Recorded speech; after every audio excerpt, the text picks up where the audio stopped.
It's Dr. Manny from Break the Cage MD. We're winding up the Entrepreneurship is series, and now we're talking about the action words.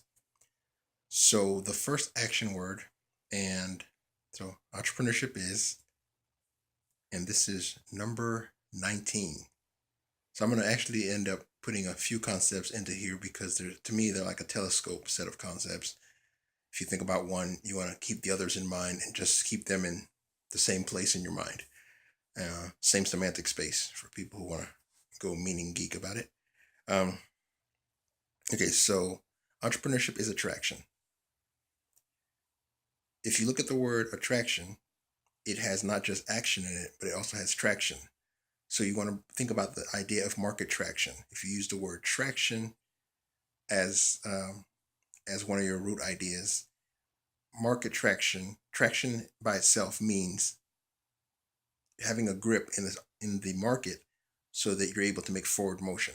Forward motion in the market is demonstrated by attracting more customers to spend more money by doing more good and adding more value. If you want the other side of the graphic, like if you want to think about it that way. Now, attraction is the paradigm now because we're moving to a place where push marketing doesn't work. People can ignore that. Therefore, we're moving to a paradigm of pull marketing. The idea of pull marketing, once again, attraction, is that you're able to inspire people into a state of curiosity to the point where they decide to take the time to get to know you. After they take the time to get to know you, and this is standard triad you'll hear across most marketing circles, they take the time to get to know you.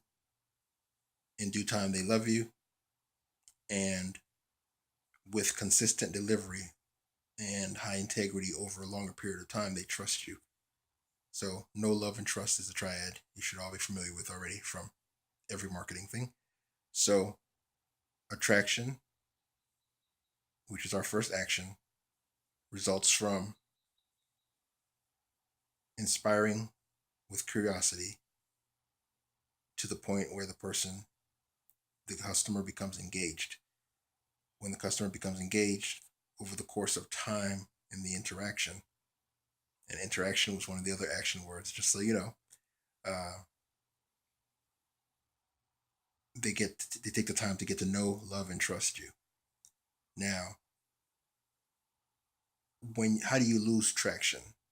You lose traction through distraction. Think about it: traction, distraction.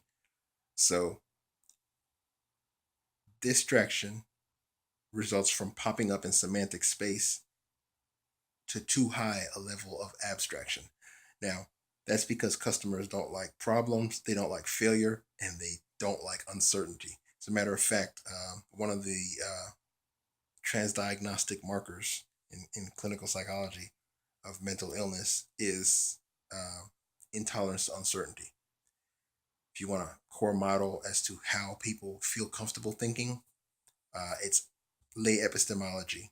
And Gower wrote a paper about that, and actually a whole chapter in marketing psychology about lay epistemology, which is how people prefer to think, not scientists, other people who aren't sitting around. And actually, even scientists, when they're in the mode that Craig would call idiot in a hurry mode, when we're just, yeah. If you want more of the persuasion stuff about that, Richard Petty wrote uh, elaboration likelihood model.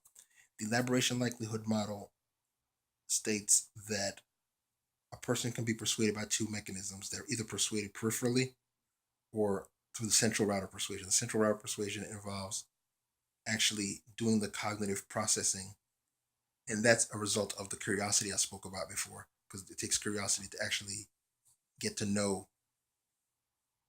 the brand, the product, the entity, and to stick around through the engagement. So I think I got all those in there. We covered abstraction, interaction, distraction, all under the umbrella of traction, which is market traction, which is the mechanism of attraction, which is our number 19 concept, which is entrepreneurship is action, entrepreneurship is attraction. Dr. Manning, break the cage, MD.